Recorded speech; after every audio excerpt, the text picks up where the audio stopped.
Hello law students, welcome to Torts 1. We're going to start off by talking about intentional torts. There are 7 intentional torts that you will have to know and be tested on in law school and the bar exam, and those are battery, assault, trespass, intentional infliction of emotional distress, false imprisonment, conversion, and trespass to chattel. But before we do a deep dive into the 7 intentional torts, first talk about what makes them intentional torts versus the other torts that we're going to get to later on in class. So what makes these torts intentional torts is that they contain this very important element of intent. And how we define intent for our purposes of intentional torts are with 2 elements. We need a voluntary act as well as purpose or knowledge. A voluntary act is an act of your own volition, meaning that you controlled, you meant to make that movement, you meant to do that act. So if acts that we do throughout the course of our day are voluntary acts. When we walk, we intentionally put one foot in front of another, a voluntary act. When we eat, we pick up the fork and put it to our mouths, another voluntary act. It wouldn't be a voluntary act, it's some kind of medical condition that causes a reaction. Like if someone is suffering from a seizure or a stroke and it causes reflex, or for them to use control, something where they purposely did not have to think about the action. So 99% of the time you're going to be dealing with people with voluntary acts, but it's important to remember to start there and evaluate, because in your fact pattern, what you'll see around exam time, your professors might try to sneak that in for you. You'll get this long fact pattern about all these terrible things that happen, and it'll start looking like, yeah, we got some battery, we got some assaults, but what we didn't have was a voluntary act. If I push someone because I'm having a seizure and I can't control my movements, then we do not have a voluntary act, and the result of my push would not be an intentional tort.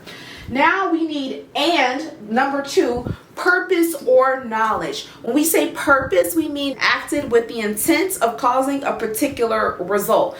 So if someone pitches a ball towards me and I swing a baseball bat and I hit someone else, I intended to swing that baseball bat. It was a voluntary act. I intended to do. I wanted the bat to swing and hit the ball. That was the purpose of the act. Now, whether it hit someone else, did I intend for that to happen? Maybe not. The purpose is that I intended for that bat to swing and the bat swung. So in that example, we had a voluntary act and purpose. Knowledge is when a person acts with a substantial certainty that a particular result is going to happen if I do something. So if I'm plotting on someone and I see that they're not looking, not paying attention, and they go to take a seat in the chair and I pull the chair from behind them and they fall, I can't say that I didn't mean for you to fall. I was just moving the chair. I wanted to have this seat. Because a reasonable person would probably determine that as human beings, we know if someone is going to squat to go take a seat and you yank the chair from under them,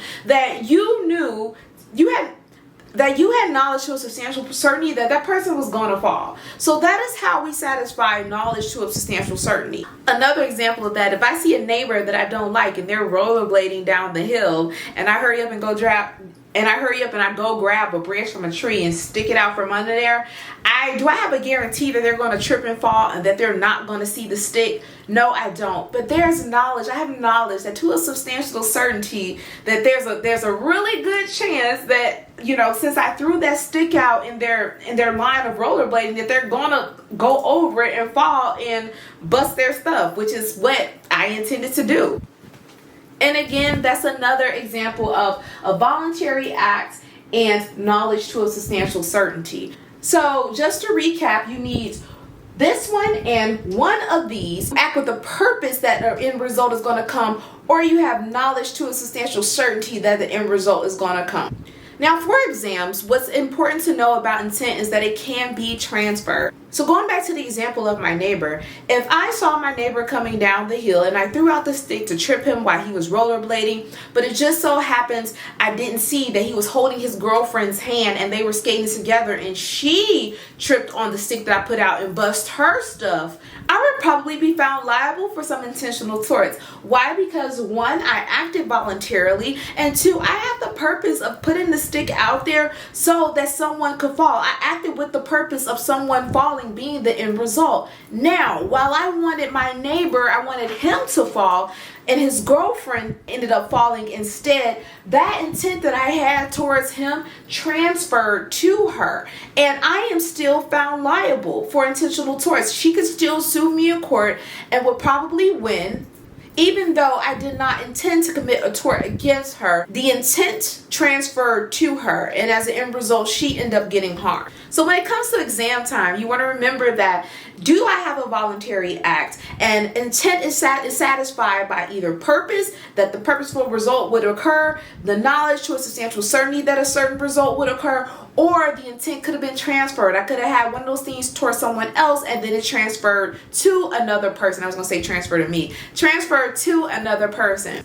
And that is how we satisfy the intent element for when we are evaluating intentional torts. See you all in the next class, and we'll get started with the first tort, battery.